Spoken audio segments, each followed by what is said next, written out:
सबसे बड़ी बीमारी हमारे पास है काम, क्रोध, लोभ, मोह, अहंकार। इसकी सबसे बड़ी बीमारी हमें लगी हुई है।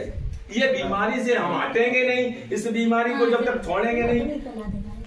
टीबी की बीमारी वृंदावन चले जाओ ठीक हो जाओगे, डेंगू की बीमारी ज्यादा बड़ी आगरा चले जाओ ठीक हो जाओगे, है ना, कार्नियन चले जाओ मलेरिया ठीक हो जाए। लेकिन सबसे बड़ी बीमारी हमें लगी हुई है ये जो ममता, मोह कि ये बहुत बुरी बीमारी है और इससे हम निकल नहीं पा रहे हैं। और यही बीमारी हमको एक दिन कहते नरक, नरक कोई दूसरा थोड़ी, यही तो नरक है।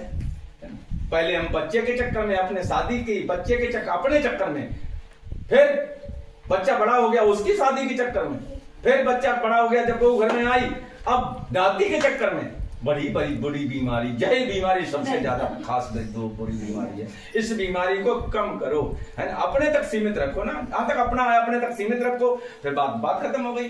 भाई बच्चे सक्षम हो जाएं, आपके परिवार में आपके बच्चे सक्षम हो गए, आराम से अब हरि की भजन की तरफ 50 साल तक तो अंदर का देखना चाहिए। 50 सालों का अंदर को भाई देखोगे नहीं तो इसकी पुताई करनी, रंगाई करनी है ना, घड़ी साफ करनी है, पर्दा गंदा है इसको धोना है। 50 साल तक, और 50 साल के जब हम हो गए फिर क्या करना चाहिए? अब तो लड़का बहू घर में आइए, फिर हमें क्या करना चाहिए?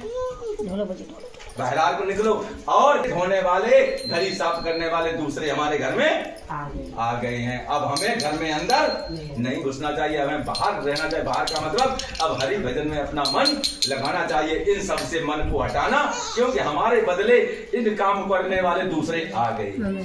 और अगर हम नहीं मानेंगे, इसी में लगे रहेंगे तो क्या हो कलेश, है ना। बहू का गए डोकर ना शर्म लगते ये प्यार और डोकरा प्यार